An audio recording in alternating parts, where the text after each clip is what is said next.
The climax of the Gilded Age was characterized by a frantic competitive disease, Château Mania, as the industrial rail monopolies, consolidated by Commodore Vanderbilt, began to fragment among his third-generation heirs.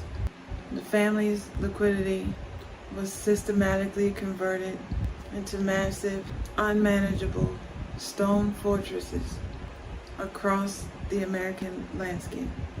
George Vanderbilt's construction of the Baltimore estate represents the absolute peak of this dynasty-centric delusion.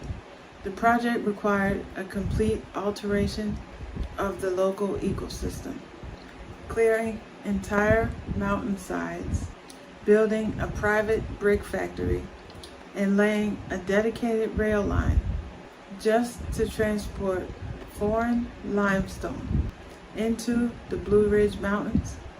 This was an industry-centric nature pushed to its most absurd extreme, using the mechanical extraction of the railroad fortune to build an artificial, feudal European kingdom in the American South.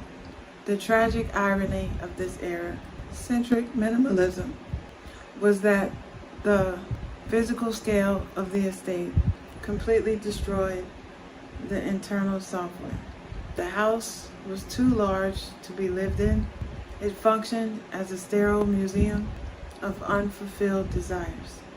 George Vanderbilt died prematurely at 41, broken by the stress of managing his over-leveraged monument.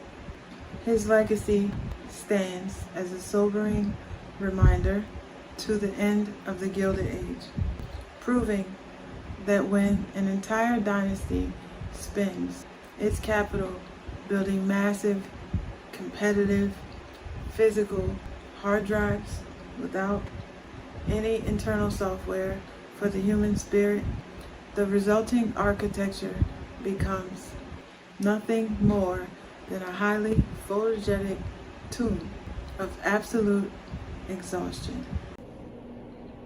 Welcome to the archives.